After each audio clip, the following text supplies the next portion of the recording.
All right, so today we are talking about reprioritizing, reorganizing, kind of shifting things around. And so there's kind of really 3 points that I want to just kind of open up with, and then will go into each point and kind of elaborate more, okay?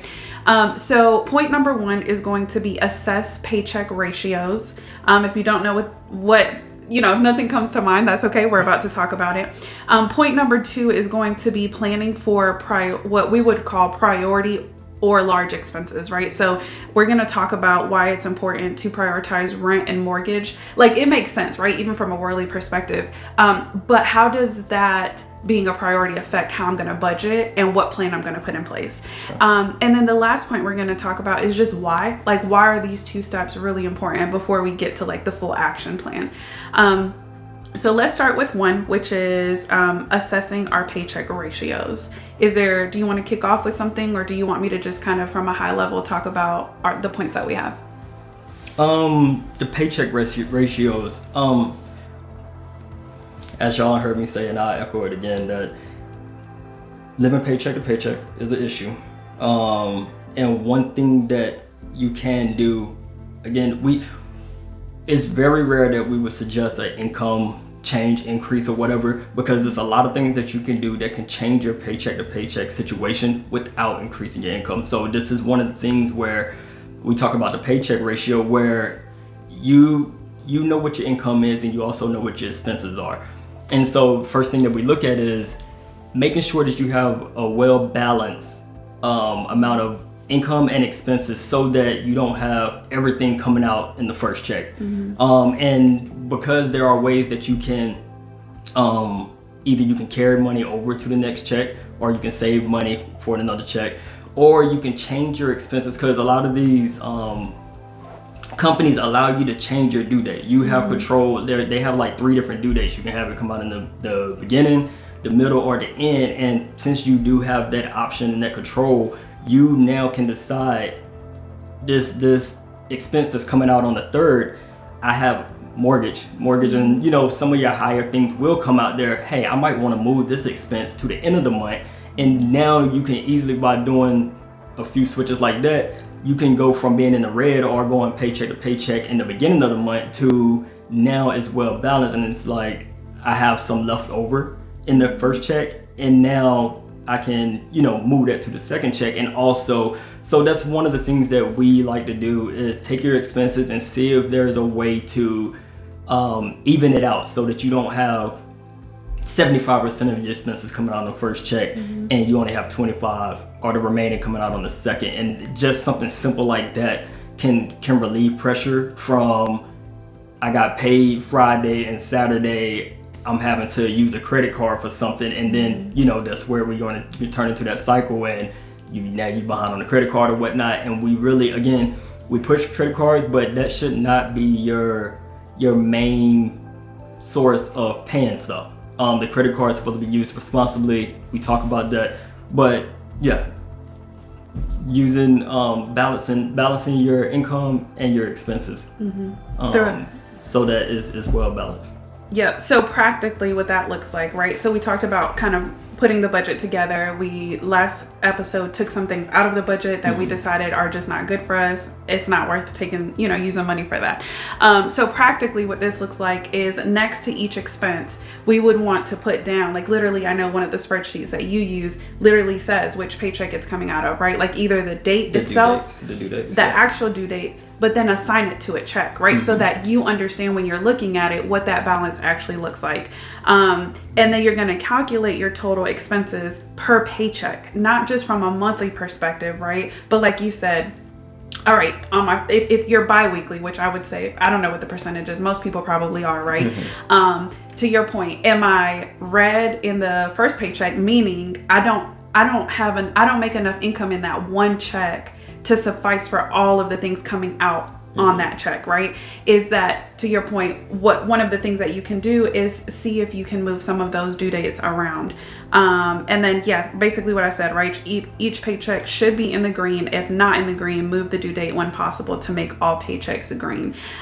It does not benefit you to have a paycheck where you can't even save, where you don't even have a personal allowance, and then have a check that's just in the surplus.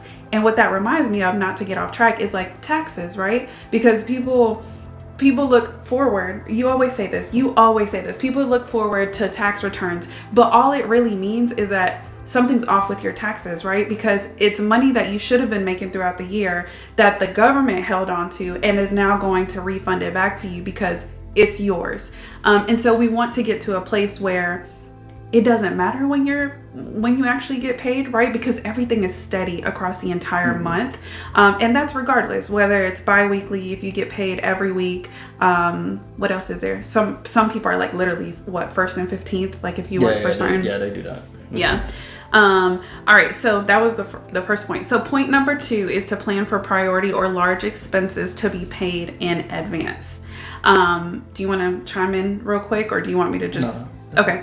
All right. So why do we actually say this, and what am I even talking about, right? So you made a comment earlier that for some people, their first paycheck might be a little bit more expense heavy, right? But it depends on that person's mindset, right? Because maybe my rent is due on the 1st, but I really know I have until the 15th. And depending on the month, I might get paid like on the 14th. Right? So I might just be like, you know what? I'm just going to wait until the 14th because I know I truly have until the 15th before it's like a real issue.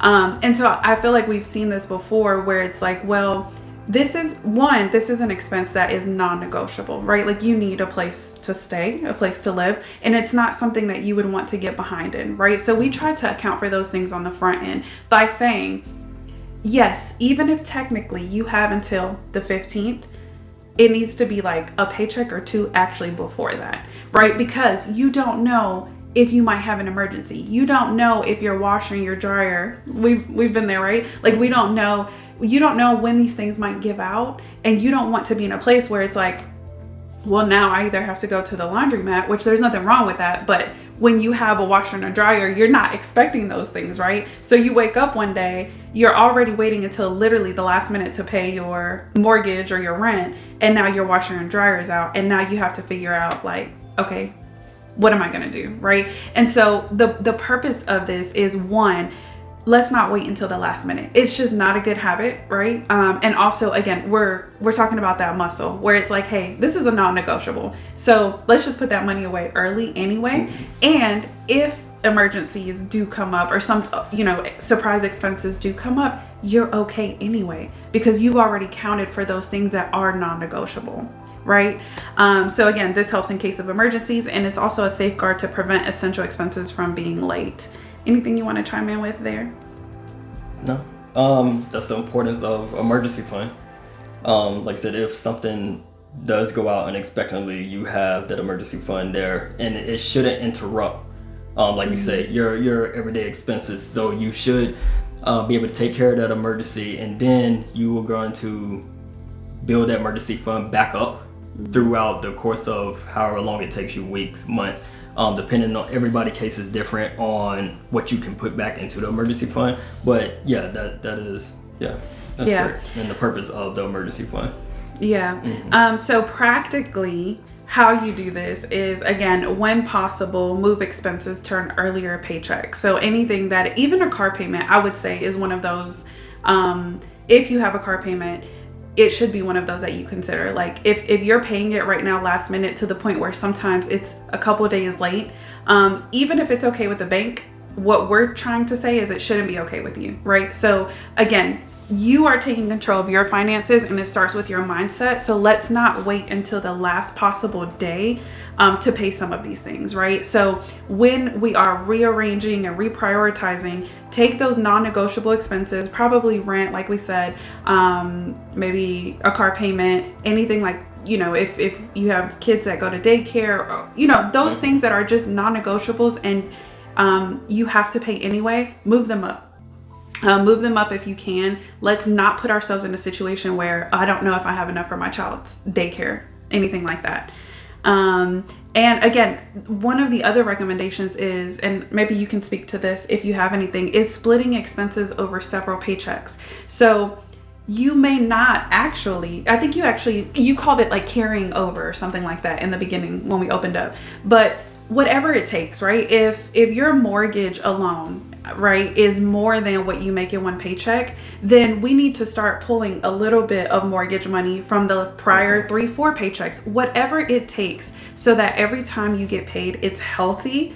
That's what we're gonna do. It doesn't only have to be, oh, I only get paid, and it's just perspective, right? Like, yes, you may only get paid 2 times in a month, right? But it doesn't mean that's how you have to set up your budget. If you know that, hey, this expense is just so large that I don't ever have one paycheck, whether it's early or not, to cover the expense. Okay, maybe I need to take out, $350 from every paycheck before that it's due the following month. So I'll let you chime in because I feel like you're better with that. But it's definitely a way. I want to make sure we're not saying that, oh, everyone has a paycheck that covers all of their expenses. No, you just have to play with the math to put yourself in the green, as we call it, every paycheck.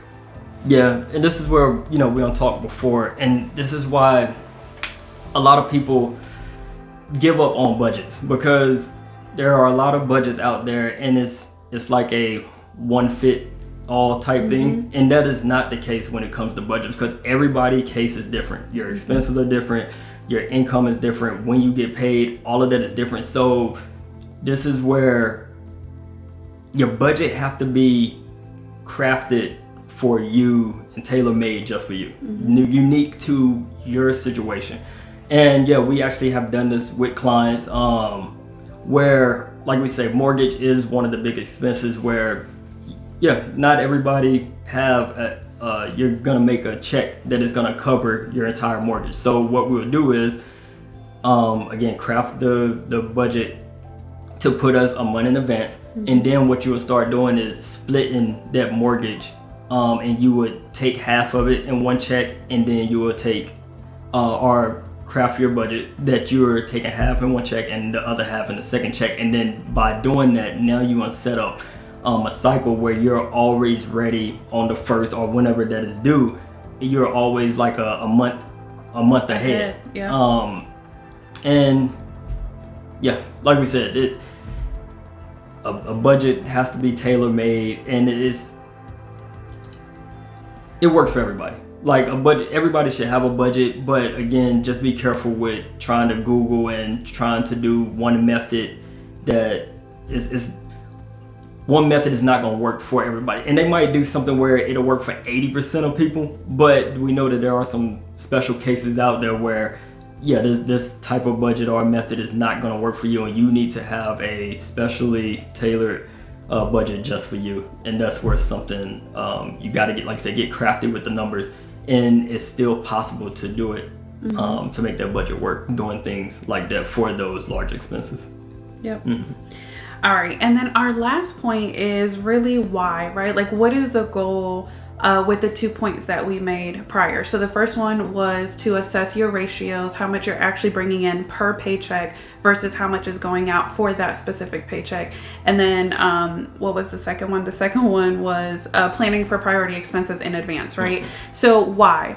And I'll cover it really, really from a high level, and then you can chime in. But the goal here is that we should be able to save, to give, and have a personal allowance from every paycheck. That is one of the main reasons that it's important to have that balance, where you're not like super duper struggling, eating only rice and noodles or whatever it might be for you on one check, and then the following check you're like, yeah, let's go out to eat every day, right? Like we have to get to a point where all of our life, right, like every day, right, requires some sort of discipline, because that's when it becomes routine. You don't even think about it anymore, right? Like but yeah, so saving, giving, and having a personal allowance from each paycheck. So again, from a practical level, whatever you are saving, even if it is $5, it's a consistent $5. It's not $5 here and no dollars here, right? Or $50 here and no, because that you don't ever get to train your entire self to this new lifestyle. Like you always say, it's a lifestyle change, right? So it allows you to save consistently no matter what that amount is. And right now we're not worried about the amount, right? Who cares if it's $5? Who cares if it's 10? We're building that muscle, right? And we're making that lifestyle change. So we want to be in the green every single paycheck so that, oh, okay, I'm paying myself. Right? Every single time that a paycheck comes in. The other thing I wanted to cover, and this is definitely more, again, this is a Christian series, right? We're not trying to appeal to the world, but welcome. If anyone wants to come over, but you should always have money assigned to giving and generosity. I mentioned in one of the other podcasts that this all works together, right? And we're not going to get into the logistics or the legalism and or just the in-depth, because I think it's good stuff to talk about, but it's just not the place or time here. About whether it's like money set aside for tithing, and if it is, how much, what percent, is it separate or together with giving? If you're driving past someone and you give it, we're not getting into those sort of things, but we are saying all of it, right? That it matters that you're in the green every paycheck when possible, because if God tells you to move, you need to be able to move. And that's really the bottom line. However he leads you to do that, and based on biblical standards, but you need to be able to do it. And so that's one of the things that, again, building that muscle where it's never, yeah, God, like I that is tugging on my heart, right? I'm sitting at this light and it's tugging on my heart, but I only got $5 left to my name and I don't get paid until tomorrow. Those are the situations that we are breaking those bad habits, right? To stop being in those sort of situations and stop making excuses for why we're not obedient to God. Anything you want to say there? Because I feel like I said kind of a lot quickly. Yeah, well, you came from I'll let you have the math side of it. You came from the number side. What I would say is I want to come from the health side and the mental side, because like we say, it's a lifestyle change. Mm-hmm. And this, you might not, well, I'm sure all of us have felt it. So I'm sure you can relate. Money is also connected to your health. And right now, like, stress is one thing that a lot of people don't know about. Even doctors, we see deaths, or you see sicknesses come up, or you see some sort of disease come up. And I don't have a degree, but I'm sure. Well, you have a degree, just not in that. Oh yeah. Well, I do have a degree, just not in the medical space. But I'm sure a lot of these unknown diseases, or even the ones that we do know, are triggered from stress. Mm-hmm. And we know that stress and finances are hand in hand. And so by doing these things, being in the green, just relieving your mind, so you can, one, sleep better, because we know that people do stay up thinking about, man, how am I going to how am I gonna put food on the table? Or how you got kids, it's like, I don't even know what we're gonna eat tomorrow.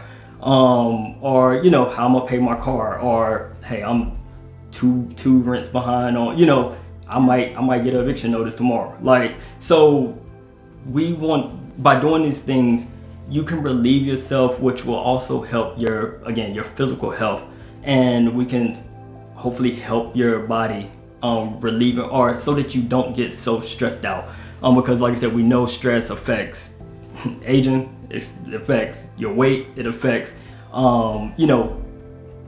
everything that you would do on a day-to-day. And again, on the mental, like we read about in the opening scripture, we want you to also be in a position that you're not doing something unrighteous, or you're not putting yourself in a situation where I'm about to go do something to make ends meet, or I'm about to put myself in a situation that I know this ain't right, but I can make $1,000, or I can, this is the only way I see it working. And that's the other part of it, that again, why they called it unrighteous wealth, because it drives you to do something that is either selfish, or it drives you to do something that you shouldn't be doing. So that's where I want to come with it, and that's also where it all ties together. And yeah, like we said, stress is a big issue, and we just want to relieve that stress. And you, by doing this, like I said, sleep better. Hopefully your day-to-day is better. Your relationship, I know, again, it's an issue within marriages, so hopefully it'll cause ease some tension there when you're, you know what's going on with your finances, because we got enough issues going on or having to worry about, or enough things coming up that we got to fight. Finances is something that we can control, and there's a lot of things out there, so we can be ahead of it. So I'm always the person of like, let's control what we can, because there's a lot of unknowns or things that we can't control that we already have to fight against every day. So let's not make finances one of them. So like I said, you covered the math of it, stress and the health part, it works hand in hand. It does. And like we said, lifestyle change, it's way more, but we'll stay here. Yeah. We'll stay here for today. Yeah, and then the last thing was that each paycheck should have personal allowance, even if it's small. And so this kind of, I think this is important, right? Because we don't necessarily come from the throw all your money away and go eat out every day. We're very much so on the conservative side of that.